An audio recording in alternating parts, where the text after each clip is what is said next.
Hey bitches, welcome to episode 59 of Roll for Girl Dinner, where we let the dice answer the age-old question, what should we have for dinner? Today we'll be using these dice. These are my dice. I call them girl dice. Now let's get started with a roll for protein. 7. Pepperoni. Today we'll be using Applegate Naturals beef and pork uncured pepperoni because it's my favorite. And this is always a strong start to any meal. Next up, let's roll for some cheese. 2. Pepper jack. Today we'll be using Tillamook pepper jack cheese, another favorite of mine. We are lucking out and, these are going to go really well together. Now it's time to roll for some vegetables. That's a 5 for mushrooms and a 6 for sugar snap peas. Both of these are extremely welcome as they are not celery, and I'm excited to see how this all plays out.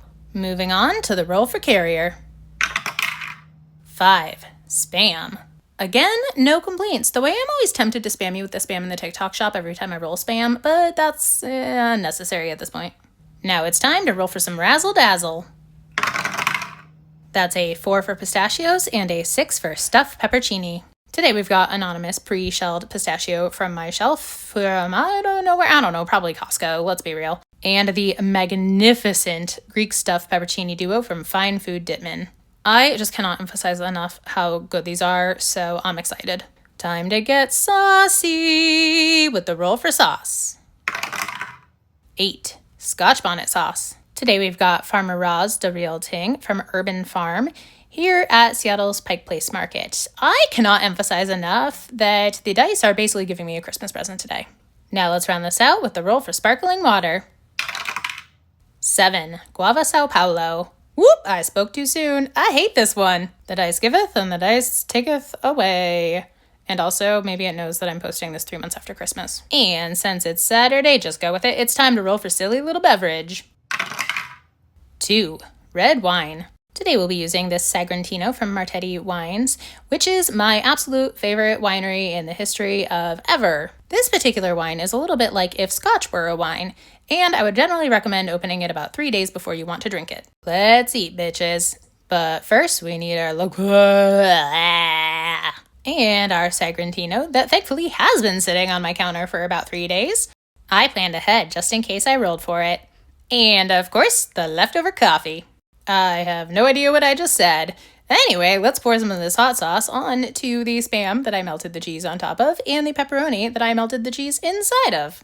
And look, there's no point pretending that I'm not exactly sure how this is going to turn out. It's so good. It's a bunch of stuff that I love. It's almost all of my favorites. How is it not going to be basically perfect? The last 2 meals leaned too heavily one way or the other of vegan or hella keto, and this one finds a nice balance between the two. We've got vegetables, we've got some nuts, and we've got the meat and cheese that I love. Oh, and wine. We love wine. I mean, the only thing here is that the dice was like, hey, I think you need one of the worst flavors possible of sparkling water, and, you can't have everything in life. You just can't have everything.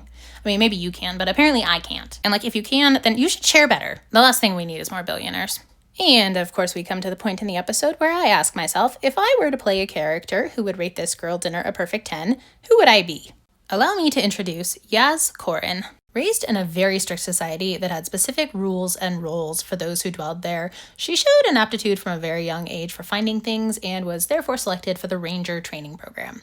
It was intended for her to become a stalker ranger when she completed her training. However, not liking the strictures her society put on her and being incredibly clever and intelligent, she found herself sliding effortlessly into rogue classes unnoticed. Ironically, training to be a spy. When this was discovered, she was summarily exiled from the city, which was honestly a bit of a relief. That place was too much. Good riddance to it. And besides, the life of a bounty hunter was much more exciting. Not to mention, it combined both sets of her greatest skills. Years later, she received word of a contract back in her old city, and she thought it would be quite the adventure, so she took it. She planned meticulously how to infiltrate without giving any hint to her identity or history there. But when she arrived, she found it completely empty and abandoned, with no signs of distress or exodus.